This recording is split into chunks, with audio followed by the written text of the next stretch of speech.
All right, everybody, we're kicking off our phase 2 project today. Super exciting. Technically, that means you're through halfway through the material here. Okay, real quick, I just want to reminder about blogs. So don't forget to do that. And then also the thing that I messed up that I said right before this recording, I put the wrong project rubric on here. There should be a slightly different rubric for project 2. So if you are looking at this within the next couple of days, just know that it's for phase 1 instead of phase 2. I just clicked the wrong thing and I can't find the option to undo it. So I'm asking someone for how to do that. So right now, it's the phase 1 rubric, but a lot of the things are quite similar, aside from the fact that like the new one just has like a modeling section. So if you're referring to this, just know that I did the wrong one and it should say phase 2. So if you see phase 1, that's 100% my fault. Okay. Other things, don't forget about your blogs. I want to see them hopefully by this week. And then here are the guidelines doc, which is linked on your homeroom. Okay, so to start, let's go through some dates. So today we're doing our project introduction. Today's the 6th of July. And these are, again, some guideline dates for when I think is a good place to have things done. And you'll notice that you do have a good amount of time for this project. And the reason why is because there is always a cohort break week in between phases 2 and 3.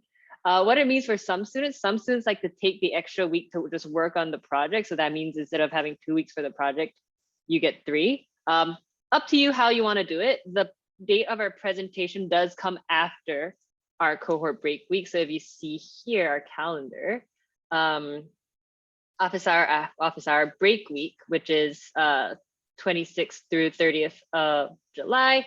Our presentation is not till August the 3rd. So it's actually like a good month from now. So just know that that's when you're presenting your project, and the review will be this week as well. So because of that, up to you how you want to use that time. I do recommend taking a break, especially if you're starting to feel like, you know, all of that stuff over the past month has been a lot. I do recommend taking that break as much as you can. But just know that you do have a little bit of extra time for this project if you choose to take it.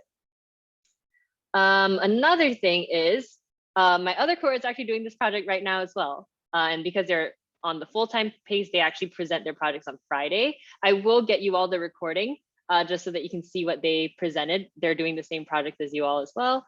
So if you can make it, it's at 2 p.m. on Friday, which I know most of you are working, but I'll send you all the recording as well so you have that to refer to. Okay, any questions about dates, deadlines? The week of that break week, there will be no one-on-ones or study groups. That's all. Cool. All right, so let's get into the project. I talked about sourcing project data, I think last week, I forget now. But last week I talked about sourcing your project data. I have gotten a couple of you all asking whether data sets are okay, and I would have told you already if you've sent them to me. So don't forget, you still can source your own data at this point if you'd like. Just look for at least 1,000 rows and 10 columns and make sure that you're predicting a continuous variable. If you are trying to pitch a data set to me, it would be most helpful if you tell me what you're trying to predict in your data set. So, all right. Oh, yeah, absolutely. So on Kaggle, I've been like looking at data sets and they only show the columns, like the number of columns. Where is the number of rows? Number of rows is usually, I think it's not as straightforward.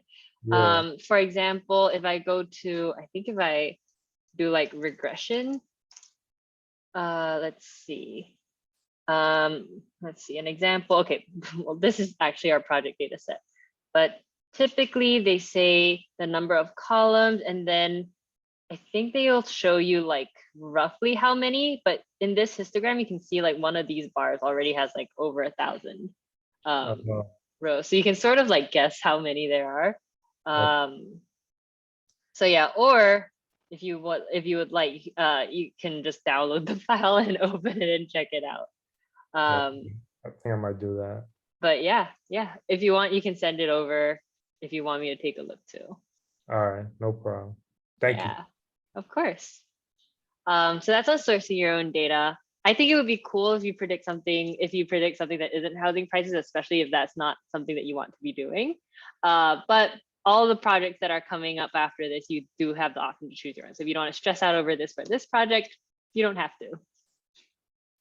Okay, so for this project, I think what's most helpful is to go through a notebook like workflow, like how your notebook's going to be structured, because I know that we did cram in a lot of stuff in the last two topics, in the last two study groups. We did pretty much linear regression for two of our sessions last week. There's still one more linear regression session tomorrow.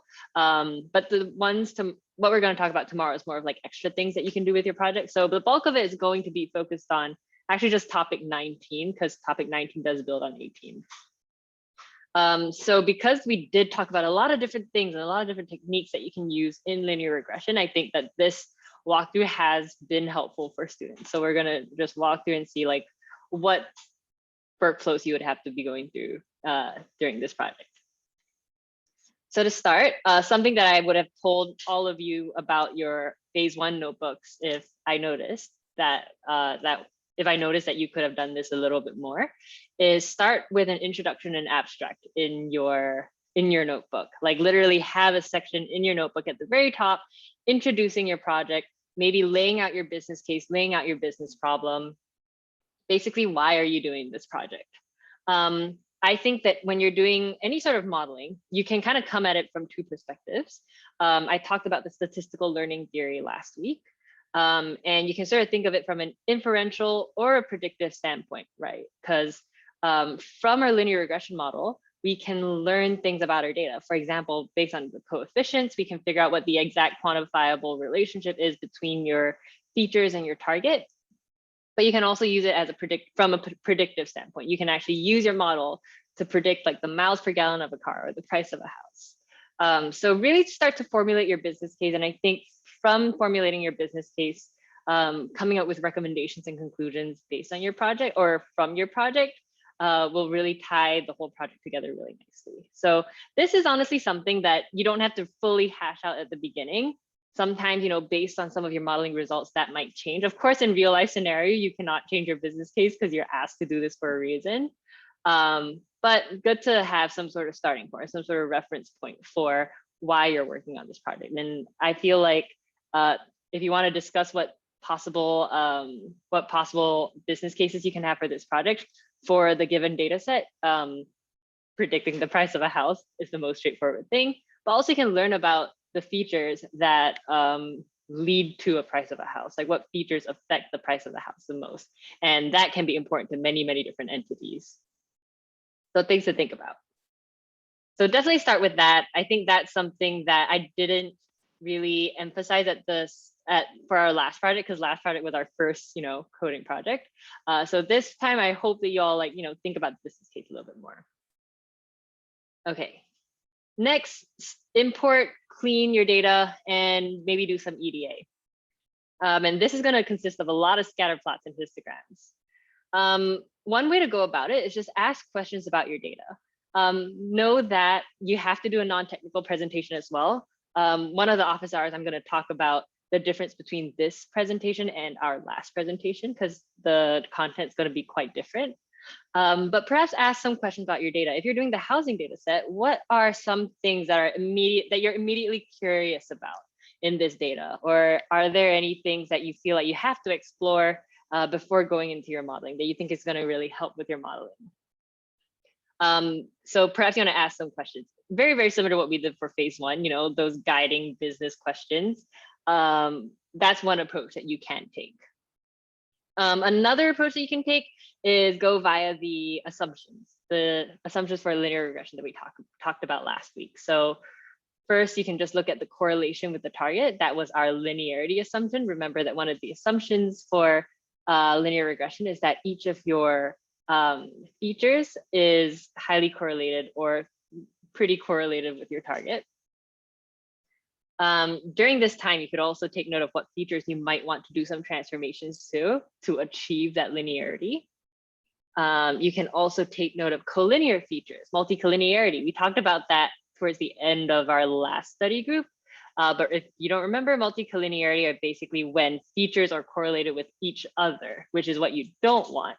You want your features individually to be correlated to the target, but you don't want your features to be correlated with each other because that leads to basically redundancy. And so you could do a multicollinearity check here as well. As a bonus, and do not feel pressure to do this, you definitely don't have to do this. You can enhance your EDA with statistical tests. So you could do ANOVA to check for in our example, in the provided example, you can look at the difference in the price of a house according to, let's see, for example, maybe different zip codes. Is there a significant difference in the mean housing price between different zip codes? Or if you don't want to do zip codes, I think there's like a good number of zip codes in this data set. Maybe you want to split it by region or something like that. You can do an ANOVA test to see if those would be good categorical features. And perhaps at this point, you want to think about additional data or additional features that you might want to incorporate into your data set. So if you're thinking that you want to predict housing prices, but at the same time, you might want to still practice using an API or web scrape for something, you can totally do that too. Not necessary for this project, I do want to emphasize, but let's say some examples of features that I've seen students incorporate into this project include things like school districts or distance from city center. And I think the provided data says King County, and the city center people use was because you're given latitude and longitude, you can basically calculate the distance between a house and Seattle, the center of Seattle. And so that's a feature that I've seen brought into this data as well. So if you want to do some feature engineering or include some additional data from outside sources, you can definitely do that. But again, just know that that's not necessary. All right, so that kind of like rounds out like our basic EDA. Kind of leading into from like what we had earlier, additional data and features, you can do some feature engineering. And this I would say is like part one of our feature engineering. You can do the get dummies on your categorical variables at this point. I'm going to talk a little bit about chain tests. I'm going to go into a whole spiel about chain tests just after I say this. But at this point, you could also do your chain test split. If you remember why we did chain test split, is so that you can train your model on just 80% of our data, and the 20% of the data that our model did not have any, like it did not see that 20%, we can run our model on that and see how well it predicts on that 20%, basically testing the predictability of our model. I have something here to prevent data leakage. Don't do transformations that have to do with the distribution of data for chain test split. This is something that I haven't talked about yet, but I'm going to in just a sec. And we'll actually get more into data leakage tomorrow. So I do want to do a little tangent on data leakage.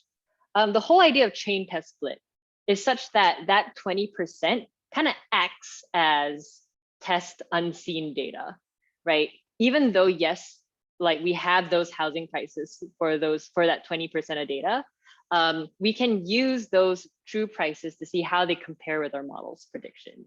So it's very, very important that the model does not get any information from that test set, because it could, in very, very small ways, leak data from our test set to our chain set. So that process is known as data leakage. So it's very, very important. And I won't be very nitpicky in this for this project, but in future projects I will be, just because we're only getting to know this concept. But data leakage happens, and data leakage is something that you want to try and minimize as much as possible. So what's an example of a transformation that has to do with the distribution of data before chain test split? So let's just imagine you have a bunch of null values. So let's say you have the square footage of, let's just say the square footage, and you have a bunch of null values. And then in your data cleaning process, you decide that, okay, I have like maybe 5% of my data is missing for this column. Let's say maybe I want to just fill in the null values with the mean of the data. So filling in the null values with the mean of the data, sure, that's like a very valid way of filling in your null values. However, think about this. if you do a chain test split and you have 80% of your data and 20% of your data, but you're using the mean of 100% of your data, that mean kind of has some data leakage because it's computing the mean with values in that 20%. So the very safe way to go about this to absolutely not have data leakage at all is to fill in the null values with the mean from that 80%. Does that make sense?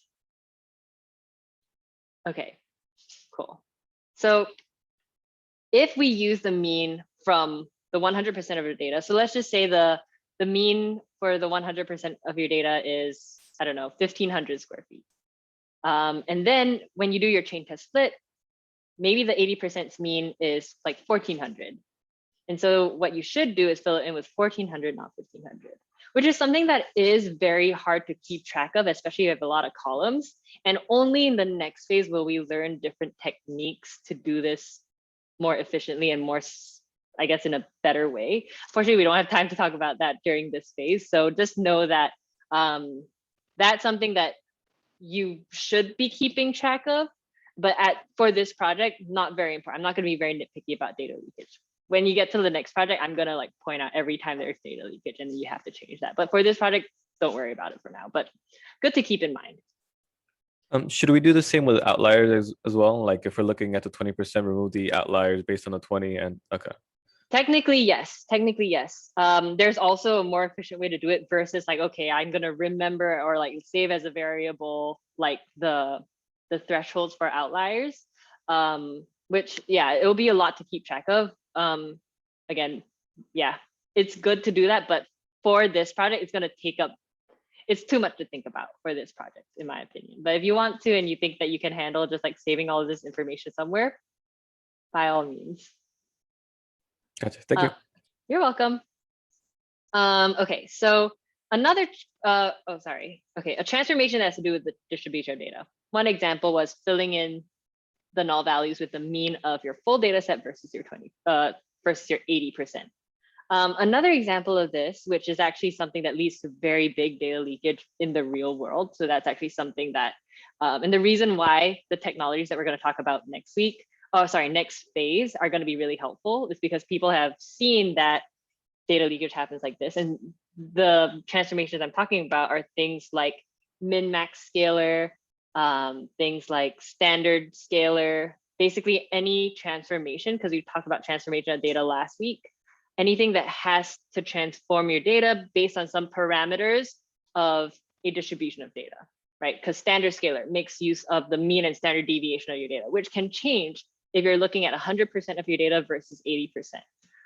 Min-max scalar, the min and your max of your data can be different if you're looking at 100% versus 80%. So just things to keep in mind. Here I say don't do any transformations that have to do with the distribution of data. That's just something that's just good to keep in mind. If you don't do that for this project, I'm not gonna come at you. I will say though, one technique that students use to make sure that there's absolutely no data leakage, which you can choose to do as well, is actually do your chain test split at the very, very beginning of your project and literally like save to like separate CSVs, which is something that you can do, but I'll get to that later, why that might lead to more difficulty later on. So in this case, it's kind of like pick your poison, pick and choose whether you want to do this or not, because next project, we're going to focus on that a lot more. So that long tangent is basically to say, explaining what data leakage is. And at this point, it's just good to like keep in mind where there might be data leakage. If at this point, you're not caring about like transforming it without data leakage, if you were to just like make a note, I'd be fine with that. Okay. So here I say before chain test split, the next step you would do your chain test split, and the code was in our last study group as well. At this point, you're finally ready to model your data. I would say, and I'm going to talk more about this during some of the office hours, we talked about two libraries that you can do your modeling with. So one is stats models, the one that has that output with all of the coefficients and all of the p-values. Now that is from stats models. And there's also scikit-learn. which is a different library. And that one doesn't have the output, but I'll tell you that one is easier for making predictions on unseen data. So during the office hours, I'm going to go through some examples of how we use those two differently. With this baseline model, at this point, your data should all be numerical, no null values, because null values will break both of these libraries. No null values, no strings, everything just has to be numerical.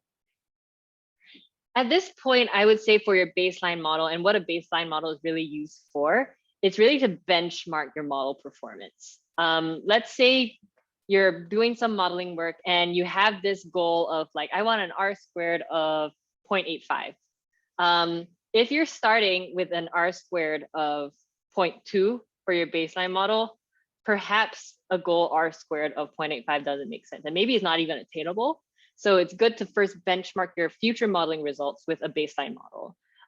Another pro of having a baseline model that isn't very good is for your resume, honestly. If you have a really bad baseline model, let's say you get like an R² of 0.3 for your baseline model. And then through iterations, and I'll talk about those iterations in a little bit, you improve your R² to something like 0.7. That's already over a 100% increase. And that's something that you're going to be writing in your resume. So having a really bad baseline model, not a big deal. If anything, it's something that you can show great improvement from. So because of this, I would say for your baseline model, you don't have to implement a lot of the changes to your data that you would like to do to improve your model. You don't have to fulfill all of the assumptions at this time yet. But if you want, you can as well. So at this point, it's good to keep track of the R² and the RMSE. How you do these two, I'll talk about during some office hours as well. But you want to keep track of these two metrics. These are going to be the two most important metrics that you're going to be keeping track of for your project. And then also maybe look at some p-value significance as well, because that's usually like one of the first things that people look at. Okay, so yes. This might be a dumb question, but with the baseline model, when there's like decimal values, do we have to clean up the decimal, like, or not? All right. Yeah, yeah, not a dumb question at all. It has to be just numerical, so either integers or floats will be fine. Okay, thank you. You're welcome. Anything else before we talk about this iterative modeling stuff? All right, so this next step is iterative modeling. And usually you would use stats models just because stats models is the one with the output. I'll go into more detail about the difference between stats models and scikit-learn tomorrow, but basically they do the same algorithm, they just both have different useful attributes. Here I say at least 4 models, but everyone that does this project runs like tens of models. But here I put 4 because I want 4 major changes models. So I would say basically implement 4 different techniques to try and improve your regression. So some of the changes that you can make are changes to your feature set. These are, the changes that you're going to make are changes to your feature set. Some of the stuff that we talked about last week, including dropping features that are insignificant or multicollinear, or maybe doing some transformations to try and achieve that linearity better. And also tomorrow, we're going to talk about a couple more techniques that you can do to improve your modeling as well. So yeah, explain some of these changes and why you decided to implement them. So examples: removing correlated features, removing high p-values, transforming or scaling. And here I say, remember the mean and standard deviation of your test set for chain test split. Don't worry about that too much for now. And this is actually what we're going to talk about tomorrow: interactions and polynomials. These are all changes that you can do to your feature set. As a sneak preview, what interaction means is, let's say that to predict the price of a house, you have the square footage of your house, as well as the number of floors. And these two are kind of correlated, right? You can kind of imagine, like, the more square feet you have, of course, the more floors that you have. So maybe one example that you could do as an interaction variable, interactions are basically when you multiply columns with each other. So maybe instead of looking at number of floors and square footage separately, you want to create a new variable that is just the product of the two. That's an interaction variable. And we'll talk more about that tomorrow. For at least 4 models, interpret some of your p-values, your R-square values, your coefficients, and your RMSE. Especially for your final model, I need to see that definition of R-squared. Like let's say you have an R-square of 0.75, you just say that all of my features explain 75% of the variation in my data. Might seem very, so we're pedantic, but basically like you have to, I do want to see that sentence written out somewhere in your notebook and in your presentation as well. Interpret some of your p-values and coefficients, especially if your model is being used for inference. And you want to see your RMSE. RMSE I'll talk a bit more about tomorrow as well.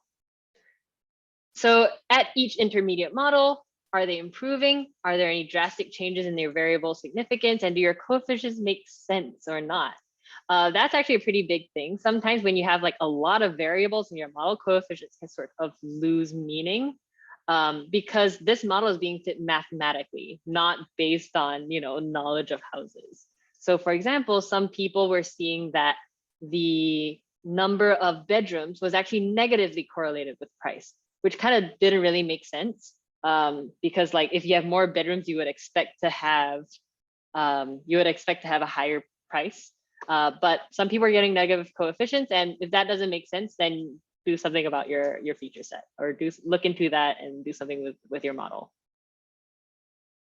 At some intermediate points, do check your other assumptions. Earlier during your EDA, you can look at your multicollinearity, you can look at your linearity as well. But here you can look at your other 2 assumptions, which are the normality of your residuals, as well as your homoscedasticity check. So these are things that you can look at by your QQ plot and your residual plot. And then also perhaps test with your test set to check for overfitting. This concept I'm going to talk a lot more about tomorrow, so don't worry about this for now. And then perhaps write a function that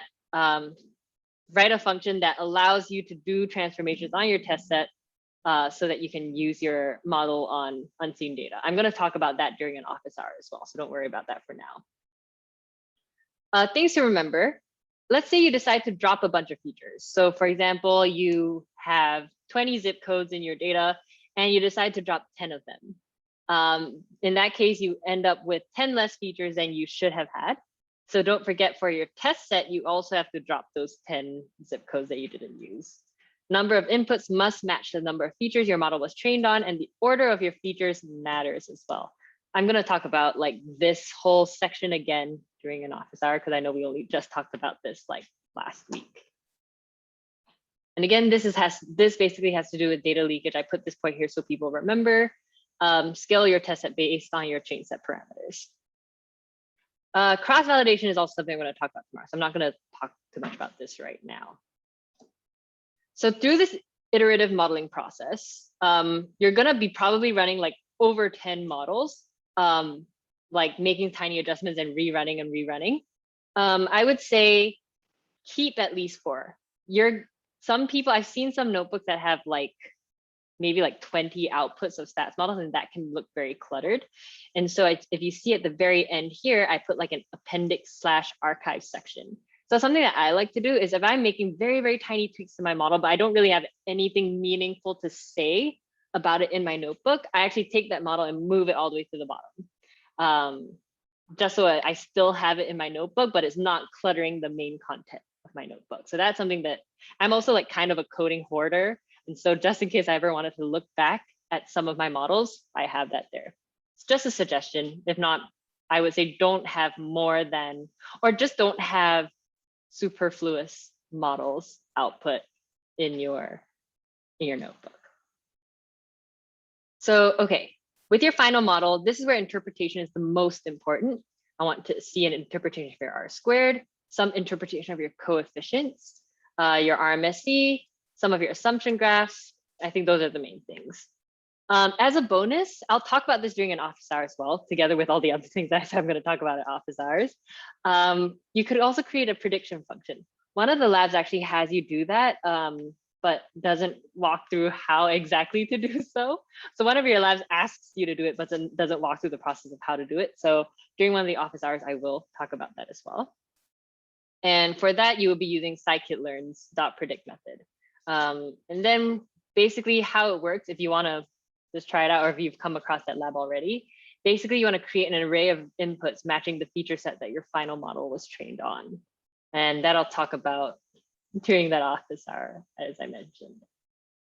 Okay, finally, based on your final model, you're going to have your recommendations and your future work. Now, recommendations, it's important that those recommendations are relevant to the business case that you set up. So let's say during the process of modeling, something changes, you're realizing something really interesting about your features that you want to explore instead of your original business case. That can change. Just don't forget to edit your business case so that the recommendations and business case are still connected. So recommendations, conclusions, and also your future work. Future work, that's the usual, but if you had more time or resources, what would you need? What would you do? So yeah, can you predict? Can you infer things about your data? What have you learned from this model? And then, as I mentioned, at the very end, you can have your appendix and your archives.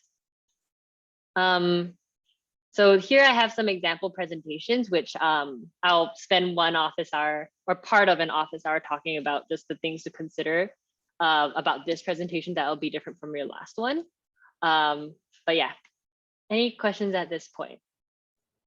When you mentioned having at least 4 models, just kind of clarify, you mean like 4 features that you're analyzing and showing off, as in like what the correlation is with your continuous variable? By model, I mean 4 linear regression outputs. The number of features that you have in your model, like the number of independent variables that you have, really depends on your model. Let's just say that you end up having to drop a lot of features, and let's say only 2 are relevant. That's what your model is telling you to do. That's okay. You don't have to have like a certain number of features. That's actually like something that's good to mention. I forget to mention that sometimes, because some students are like, I can't drop all of these variables because then my model will only have 2 features. If your model is telling you that only the 2 features are important, then that's correct. But yeah. I see. So we just had to do it 4 times, basically improve it 4 times, but not. Correct. Got it. Okay. Yeah. So let's say like your first model is your baseline model. Your second model, I remove all the multicollinear features. Third model, maybe I log transform something. Fourth model, maybe I include like interaction variables. So that's what I mean by 4 models. Thanks for that's a good clarification. Thank you. Well, any other questions? All right. Well, if you have other questions, this doc has a Q&A section. I think because this project is actually your first full data science process project, it is a lot. So these are questions that have been collected over the past 3 of my cohorts. And so if you have any questions, you can actually edit this doc. So be very careful about using this doc because you actually do have edit access. So try not to change anything on the top. But feel free to add your questions, or if you're curious about something, I kind of tried to organize this in some sort of order. So if you're just curious to see about what people were asking about, here's that information. So yeah, you can feel free to refer to these. I also read through these like last week, so they all make sense. Cool. Any other questions? Right when I started, or since I started, like a giant storm has just rolled in, so the lighting is now different. But yeah, does anyone have any thoughts, questions about this project?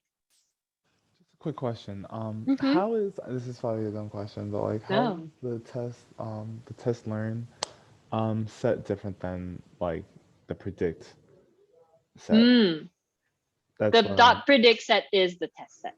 Okay. All right. That's okay. All right. Yeah. Okay. I was like, it's additional. I'm like, what? Like, that doesn't make any sense. Yeah, no worries. Like we literally just talked about train test split last week, and that's such a big concept. So no, yeah, there are no silly questions on that front. Right. That's something that I'm gonna like really hammer down over the next phase as well. Okay. All right. Thank you. Yeah, you're welcome. Yeah, about train test split. So are we splitting the data? How does that? Yeah, so you are splitting your data. Let's say you have 1,000 rows, 80-20 split. So 800 rows of your data. And there's a method, there's a function that does it for you. I'll actually bring it up. Will I bring it tomorrow? I'll throw it in tomorrow. Anyways, I forget if it's in that notebook, but yeah.